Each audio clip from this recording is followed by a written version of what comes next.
MG 공동체 청년부 여러분, 다시 만날 때까지 건강하시고 승리하세요. 하루빨리 MG 예배에서 뵐 수 있었으면 좋겠습니다. 할렐루야. 보고 싶은 MG 청년부 5월에는 꼭 예배당에서 만나요. 다들 건강 조심하세요. 안녕. 함께 예배 드리고 싶습니다. 코로나로 인해 예배도 같이 못 드려서 너무 보고 싶네요. 코로나를 이겨내고 다시 만나요. 할렐루야! 우리 MG가 다시 만나 뜨겁게 예배할 그날을 기대하며 기다리겠습니다. 우리 모두 그날에 다시 만나요.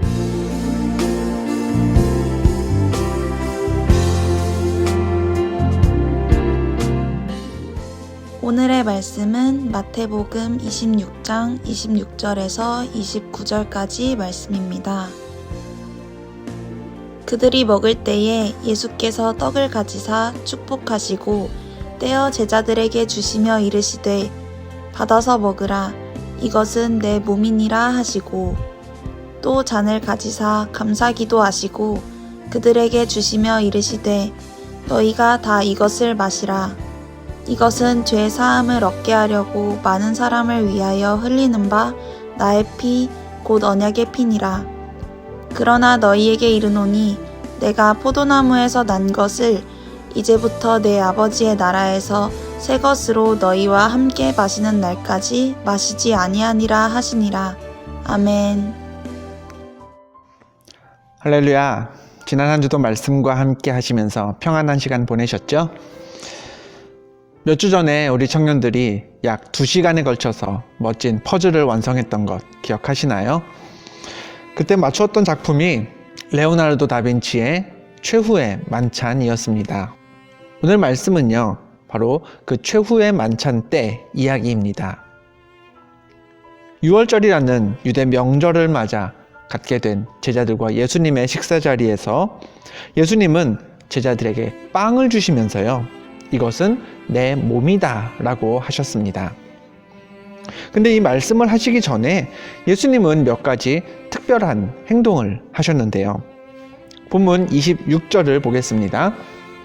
그들이 먹을 때에 예수께서 떡을 가지사 축복하시고 떼어 제자들에게 주시며, 예수님의 행동 보셨나요? 4가지로 정리해 볼 수 있습니다. 첫 번째, 빵을 가지셨고요. 두 번째, 축복하셨습니다. 세 번째로는요, 빵을 떼셨고요. 네 번째로 빵을 주셨습니다. 오늘은요, 이 4가지 행동을 하나씩 한번 살펴보려고 합니다. 먼저요, 예수님은 빵을 가지셨습니다. 사람은 누구나요, 원하는 일을 다 할 수 있도록 되도록이면 많은 것을 갖고 싶어 합니다. 많은 걸 가질수록 내가 원하는 것을 할 수 있다라고 생각하기 때문이죠. 어린아이들은요, 원하는 장난감은 죄다 갖고 싶어 합니다. 또 우리들은요, 좋은 친구, 가고 싶은 직장, 훌륭한 배우자, 뛰어난 학점 다 갖고 싶죠. 어른이 되면 될수록 이 갖고 싶은 것들의 목록은요, 우리가 아이들 보면서 뭐 저렇게 바라는 게 많어 싶지만 사실은 어른들이 더 합니다. 그게 물건일 수도 있고요, 물질적인 걸 수도 있고요, 아니면 어떤 직책, 역할, 마음가짐 등 무형의 것일 수도 있습니다. 사람은 누구나 갖고 싶어 하는 것이 굉장히 많습니다.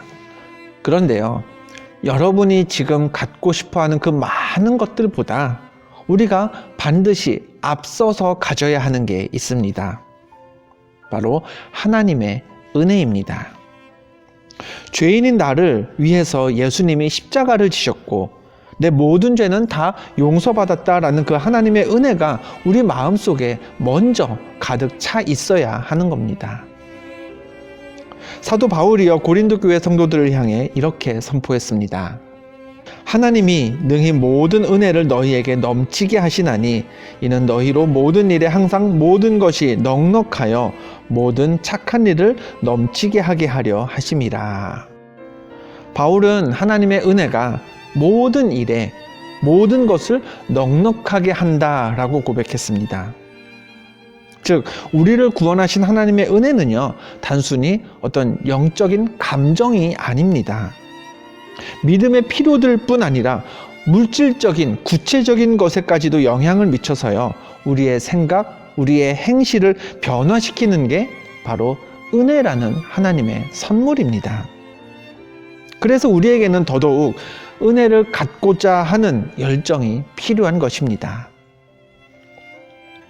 다음으로 예수님은요, 갖고 계신 빵을 축복하셨습니다. 축복은 복을 빌어주는 것이죠. 시편에서요, 다윗이 이렇게 노래했습니다. 허물의 사함을 받고 자신의 죄가 가려진 자는 복이 있도다. 어떤 사람이 복이 있다고 했죠?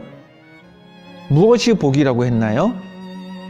일이 잘 풀리는 것도 복일 수 있고 소유가 넉넉해지는 것도 복이라고 할 수 있지만, 그러나 다윗은 복 중에 가장 큰 복은 사함받는 복, 죄가 가려진 복, 즉 용서받는 것이 복이다라고 했습니다. 사람은요, 무엇인가 잘못한 게 있다면요, 용서받지 않으면 그 마음이 풀리질 않습니다. 평안을 얻을 수가 없습니다. 아무리 가진 것이 많다고 해도요, 누군가에게 혹은 무슨 일에 실수가 있었다면 그거는요, 자기가 가진 것으로 해결하기 쉽지 않습니다. 해를 입은 사람에게, 피해를 본 사람에게 용서받지 않으면요, 아무리 물질이 많아도요, 아무리 누리는 것이 많아도요, 노심초사하다가 평안을 잃어버리게 됩니다.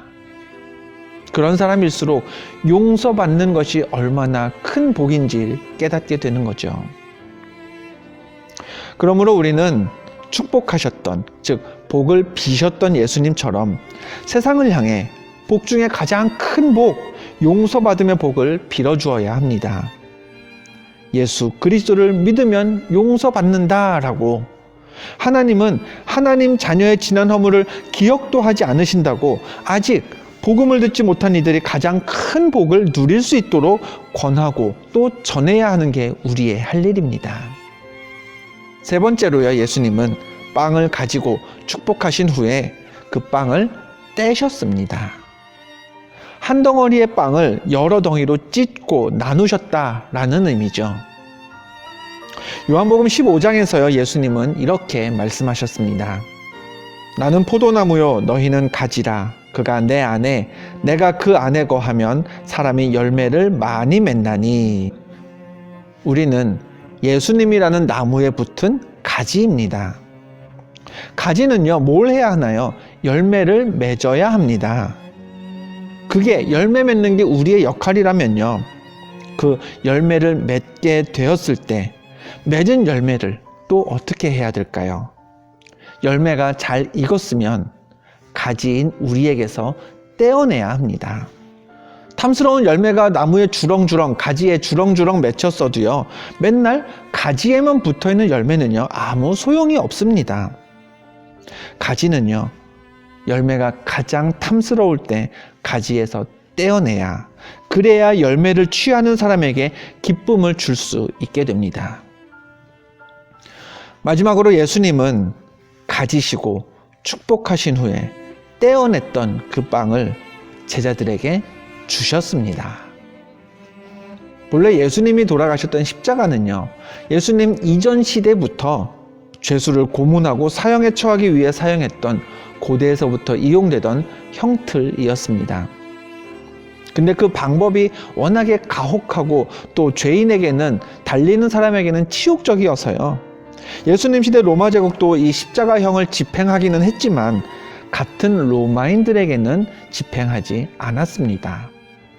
그런데 우리는요, 지금 이 십자가를 볼 때 가혹함이나 어떤 치욕스러움, 이런 걸 떠올리지 않습니다. 우리를 향한 하나님의 은혜, 그리고 예수님의 희생, 이런 것들을 대신 떠올리게 되죠. 그럼 예전에 로마 시대에는 사람들이 치욕스러움, 잔인함, 이런 걸 떠올렸던 반면에 우리가 희생과 은혜를 떠올리게 되는 이유는 무엇일까요? 이런 차이는 어디서 생겼을까요? 그건요, 십자가에서 예수님이 우리에게 생명을 주셨기 때문에 우리가 갖게 되는 인식의 차이입니다. 예수님의 죽음이요, 그냥 예수님만의 죽음으로 끝났다면 십자가는 예수님이 목숨을 잃은 처벌 도구 그 이상도 그 이하도 아니었을 겁니다. 하지만 예수님이 십자가에서 우리에게 영원한 생명을 주셨고 또 십자가에서 흘리신 예수님의 보혈이 우리에게 구원이라는 선물을 주셨기 때문에 우리는요, 십자가를 바라보며 천국의 선물을 갖게 되는 것입니다. 제자들과 마지막 식사하시던 그 자리에서 예수님은 빵을 가지셨고요, 축복하셨고요, 떼어내셨고요, 제자들에게 주셨습니다.